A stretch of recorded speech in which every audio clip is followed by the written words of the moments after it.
Hi friends, classroom P S സിയിലേക്ക് സ്വാഗതം. അങ്ങനെ കുറേ നാളത്തെ കാത്തിരിപ്പിന് ശേഷം രണ്ടാമത്തെ എൽ ഡി ക്ലർക്കിൻ്റെ അഡ്വൈസ് വന്നിട്ടുണ്ട്.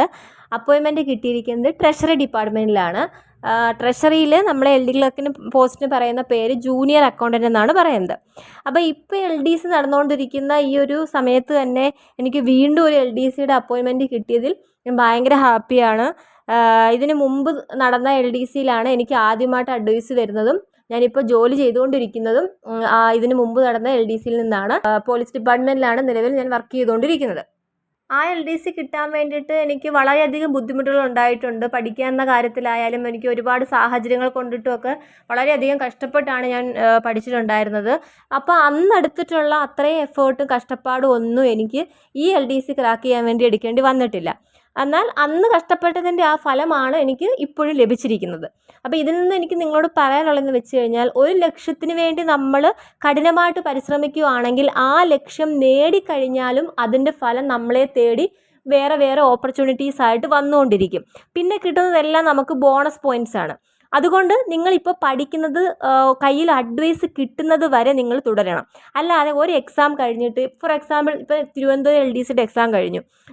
മിക്ക ആളുകൾക്കും എനിക്ക് തോന്നുന്നു വീട്ടിലിരുന്ന് എഴുതിയവർക്കൊഴിച്ച് ബാക്കി എക്സാം ഹാളിൽ പോയിരുന്ന് എഴുതിയിട്ടുള്ള പല ആളുകൾക്കും ചിലപ്പോൾ അത് നന്നായിട്ട് എഴുതാൻ സാധിച്ചിട്ടുണ്ടായിരിക്കില്ല.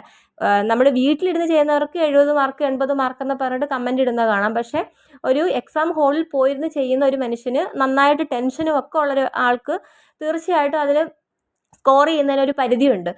നമ്മുടെ ആ ഒരു സിറ്റുവേഷൻ വേറെയാണ്. എൻ്റെ ഒരു ഡിഫറെൻ്റ് ആയിട്ടുള്ളൊരു സിറ്റുവേഷനാണ് നമുക്ക് അവിടെ ഉള്ളത്. അപ്പോൾ അങ്ങനെ എഴുതുന്നവർക്ക് ചിലപ്പോൾ നന്നായിട്ട് പെർഫോം ചെയ്യാൻ കഴിഞ്ഞിട്ടില്ല എന്ന് വരും. പി എസ് സി വെറുത്ത് മടുത്ത ഉടനെ നമ്മൾ ആ പഠനം അവിടെ ഉപേക്ഷിച്ചിട്ട് പോകുകയല്ല വേണ്ടത്. മറിച്ച് നമ്മൾ വാശിയോടുകൂടി കൂടുതൽ ഉന്മേഷത്തോടു കൂടി നമ്മൾ പഠിത്തം തുടരുകയാണ് വേണ്ടത്. അപ്പോൾ ആ പഠിത്തം എന്ന് പറയുന്നത് നമുക്ക് മറ്റുള്ള എക്സാമുകളിൽ ഉപകാരപ്പെടും. ഇപ്പം നമ്മൾ പ്രതീക്ഷിക്കാത്ത പരീക്ഷയ്ക്കായിരിക്കും ചിലപ്പോൾ നമുക്ക് നന്നായിട്ട് സ്കോർ ചെയ്യാനായിട്ട് സാധിക്കുന്നത്. അതുപോലെ ഇപ്പം പല യൂട്യൂബ് ചാനലുകളും തുറന്നു നോക്കിക്കഴിഞ്ഞാൽ connected facts, hot topics, trending question, expected question എന്നൊക്കെ പറഞ്ഞുകൊണ്ട് കുറേ വീഡിയോസൊക്കെ ഇങ്ങനെ വരുന്നത് കാണാനായിട്ട് സാധിക്കും. അപ്പോൾ അത് മാത്രം കൊടുത്ത് പരീക്ഷയ്ക്ക് മാർക്ക് കിട്ടും എന്നുള്ള ഒരു അങ്ങനെയുള്ളൊരു ഇമേജ് വരുത്തിയിട്ട് കുറേ വീഡിയോസ് വരുന്നത് കണ്ടിട്ടുണ്ട്.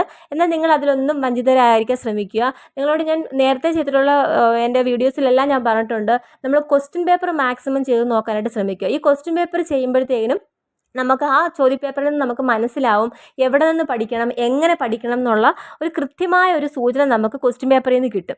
അപ്പം അതനുസരിച്ചിട്ട് നമ്മൾ ടോപ്പിക്ക് വൈസ് തന്നെ പഠിക്കാൻ ശ്രമിക്കുക. ടോപ്പിക്ക് വൈസ് വെച്ച് ഡീറ്റെയിൽ ആയിട്ട് പഠിക്കാനായിട്ട് ശ്രമിക്കുക. ഏത് രീതിയിൽ എങ്ങനെയൊക്കെ സ്റ്റേറ്റ്മെൻറ്റ് വെച്ച് ചോദിച്ചാലും ചെയ്യാൻ സാധിക്കുന്ന വിധത്തിൽ നമ്മൾ ഡീറ്റെയിൽ ആയിട്ട് പഠിക്കണം.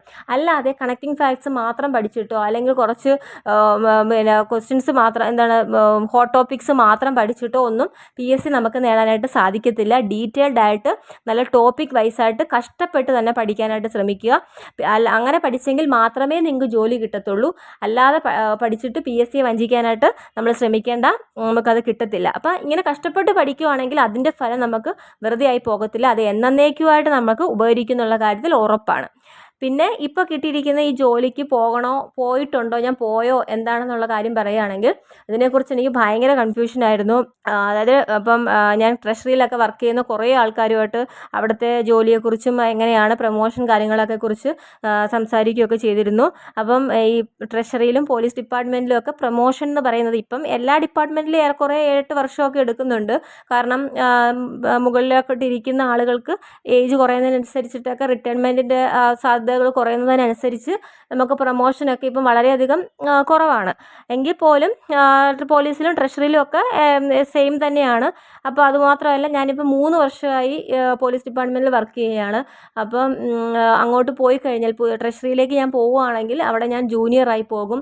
അപ്പോൾ എനിക്ക് പുതിയതായിട്ട് അവിടുത്തെ ആദ്യം മുതൽ തന്നെ ഒരു ക്ലർക്കായിട്ട് നമ്മൾ കയറുമ്പോൾ ഉള്ളതുപോലുള്ള എല്ലാ കാര്യങ്ങളും ചെയ്യേണ്ടി വരും. അതായത് പ്രൊബേഷൻ അങ്ങനെയുള്ള കാര്യങ്ങളൊക്കെ ആദ്യം മുതൽ തന്നെ ചെയ്യേണ്ടി വരും. വീണ്ടും പ്രൊബേഷൻ ഡിക്ലെയർ ചെയ്യേണ്ടി വരും.